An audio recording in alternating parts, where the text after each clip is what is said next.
Bandapalli SI you Mahesh మన Bandapalli station పరిధిలో మాకు రాబడిన సమాచారం మేరకు నిన్న నైట్ ఒక illegal transportation of cattle meet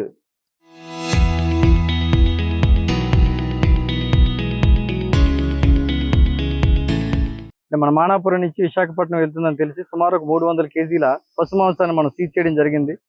ఒక ఆటోలో 300 కేజీస్ మన పశు మాంసాన్ని ఒక మనిషి రసూల్ అనే ఆయన తీసుకుని వెళ్తున్నాడు. అది మానాపురంలో నుంచి విశాఖపట్నం తీసుకెళ్తున్నాడు. దాని మీద ఆల్రెడీ మనం సీజ్ చేసి ఆటోతో పాటు మాంసాన్ని కూడా సీజ్ చేసి మనం కేసు కట్టడం జరిగింది. అందులో ఆటో డ్రైవర్తో పాటు మరొక ఇద్దరు ఇన్వాల్వ్మెంట్ ఉన్నారని చెప్పేసి మనం వాళ్ళ మీద కూడా కేసు నమోదు చేశాము. అయితే ఇంకెవరైనా దాంట్లో ఇన్వాల్వ్మెంట్ ఉందా అని చెప్పి దాని మీద కూడా దర్యాప్తు చేస్తున్నాము. అదేవిధంగా దానికోసం కోర్టులో ఫైల్ చేస్తున్నాము. దాన్ని యాజ్ పర్ లా అనేది మనం డిస్పోజ్ చేయడం జరుగుతుంది.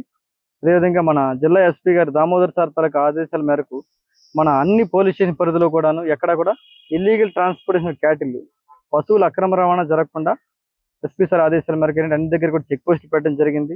ఎవరైనా సరే ఇల్లీగల్ గా ట్రాన్స్పోర్ట్ చేస్తే వాళ్ళందరి మీద కూడా కేసులు నమోదు చేస్తున్నాం. అదేవిధంగా ప్రజలకు కూడా పోలీస్ తరపున విజ్ఞప్తి, మీకు ఏమైనా ఎవరికైనా తెలిసినట్లయితే పశువుల అక్రమ రవాణా జరుగుతున్న విషయం తెలిసినట్లయితే పోలీసులకు సమాచారం ఇచ్చినట్లయితే ఖచ్చితంగా వాళ్ళ మీద కూడా యాక్షన్ తీసుకోవడం జరుగుతుంది. బండపల్లి ఎస్ఐ యు మహేష్ మన బండపల్లి స్టేషన్ పరిధిలో మాకు రాబడిన సమాచారం మేరకు నిన్న నైట్ ఒక illegal transportation of cattle meet మన మానాపురం నుంచి విశాఖపట్నం వెళ్తుందని తెలిసి సుమారు ఒక 300 కేజీల పశు మాంసాన్ని మనం సీజ్ చేయడం జరిగింది.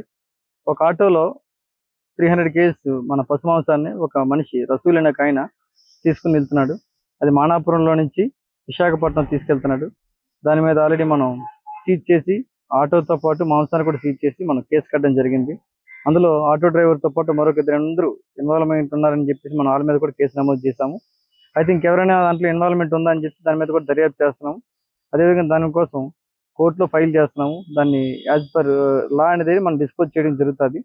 అదేవిధంగా మన జిల్లా ఎస్పీ గారు దామోదర్ సార్ తాలూకా ఆదేశాల మేరకు మన అన్ని పోలీస్ స్టేషన్ పరిధిలో కూడాను ఎక్కడ కూడా ఇల్లీగల్ ట్రాన్స్పోర్టేషన్ క్యాటిల్ పశువుల అక్రమ రవాణా జరగకుండా ఎస్పీ సార్ ఆదేశాల మేరకు అన్ని దగ్గర కూడా చెక్ పోస్ట్ పెట్టడం జరిగింది. ఎవరైనా సరే ఇల్లీగల్ గా ట్రాన్స్పోర్ట్ చేస్తే వాళ్ళందరి మీద కూడా కేసులు నమోదు చేస్తున్నాం. అదేవిధంగా ప్రజలకు కూడా పోలీస్ తరపున విజ్ఞప్తి, మీకు ఏమైనా ఎవరికైనా తెలిసినట్లయితే పశువుల అక్రమ రవాణా జరుగుతున్న విషయం తెలిసినట్లయితే పోలీసులకు సమాచారం ఇచ్చినట్లయితే ఖచ్చితంగా వాళ్ళ మీద కూడా యాక్షన్ తీసుకోవడం జరుగుతుంది.